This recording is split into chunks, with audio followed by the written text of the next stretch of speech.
This is a very, very difficult conversation. I'm a great-granddaughter of someone who had a literal yoke on her neck, a literal yoke. And I will give the 4.5 minutes of my time to my people from Malvern, Arkansas, from those fields. And I want to be clear that 4 out of the 5 of you last year posted on your social media the words of Dr. King.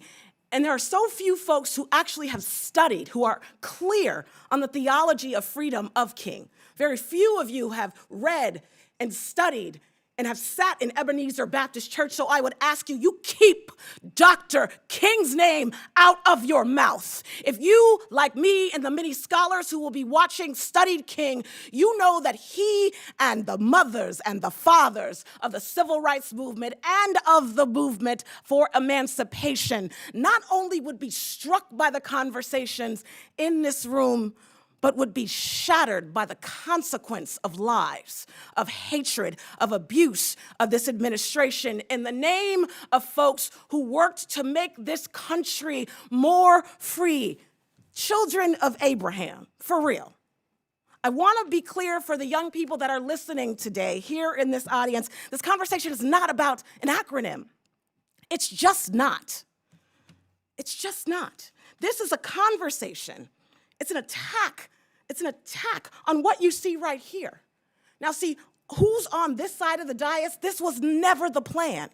It was never the plan to have people of color in positions where they would be able to speak from this place. In fact, folks had to fight tooth or nail to gain access to the front door to this Capitol.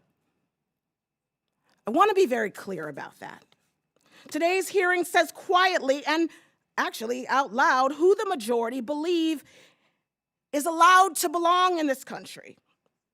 They use Dr. King's name in deep vein, who has a place in the hierarchy that was never meant to be questioned. The majority is leading a coordinated effort, I want to be clear, to push us back to a segregated America based on race, based on ethnicity, based on national origin, based on sex, based on sexual orientation and gender identity and disability.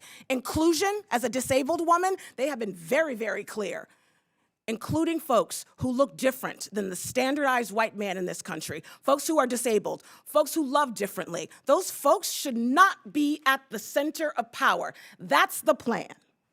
They are motivated by a fear of a multiracial and a multicultural democracy, a fear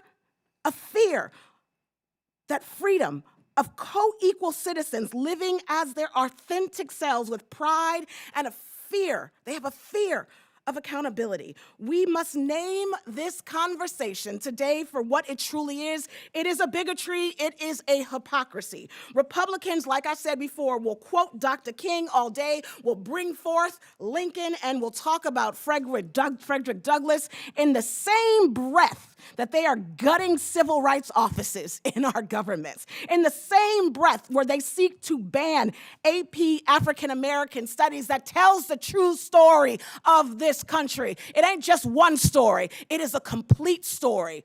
But folks on this dais don't want you to learn it.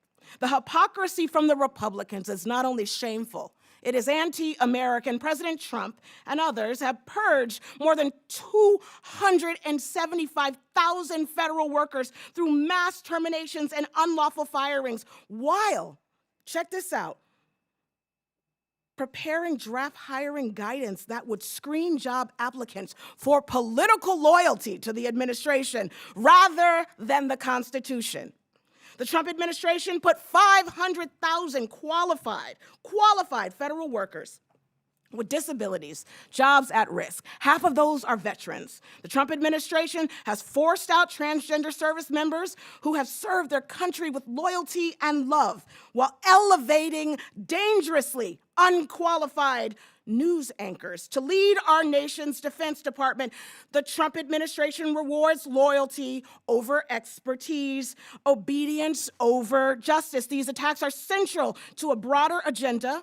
Let me just finish this one sentence that criminalizes protest, that bans books, that erases history and redefines its national identity in narrow and violent terms. A 1950s America is what the goal of this conversation is, and some of us say, hell no. I yield.